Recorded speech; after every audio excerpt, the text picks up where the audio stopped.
সেরকম ফ্যামিলি এই মুহূর্তে 136 কাসা ফ্যামিলি আছে, আর সেই কাসা ফ্যামিলিকে এভরিডে সাপোর্ট করছে হার্বাল লাইফ।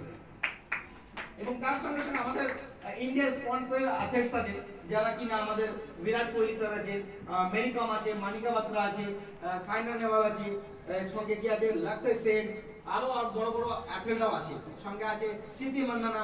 আমরা নতুন নতুন এখন দেখছি, আরো রিসেন্ট অনেক হয়েছে, উষুশ্রী জাসওয়াল, অনেক অ্যাথলেটস এভরিডে কানেক্ট হচ্ছে, বিকজ এই নিউট্রিশন তাদের পাওয়ারকে আরো বেশি বুস্ট করতে হেল্প করছে, পারফরম্যান্সকে বেটার করতে হেল্প করছে। তার জন্য যত ইয়াংস্টার, যত ইয়াং অ্যাথলেটস আছে সব অ্যাড অন হচ্ছে এই হার্বাল লাইফের সঙ্গে। তো এই অ্যাথলেটদের জন্য একটা ক্ল্যাপ করতে পারে। নেক্সট কে আছে?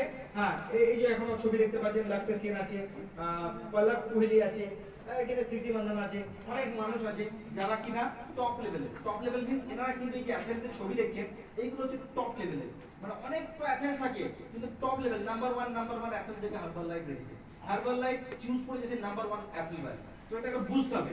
নেক্সট কি আছে? হার্বাল লাইফ কি করেছিল আমাদের যে কি বলবো, হার্বাল লাইফ যে আমাদের প্রিমিয়ার লিগ এইচপিএল যেটা চলছে, ওটা নয়, আইপিএল একবার আমাদের 2013 সালে কিন্তু 23 সালে করেছিল হার্বাল লাইফ। কি করেছিল? পার্টনারশিপ নিয়েছিল। তো তখন এই রেওয়ার্ড দেওয়া হয়েছিল এমএস ধোনিকে, ওইদিকে সালমান খান ছিল সেই রেওয়ার্ডে।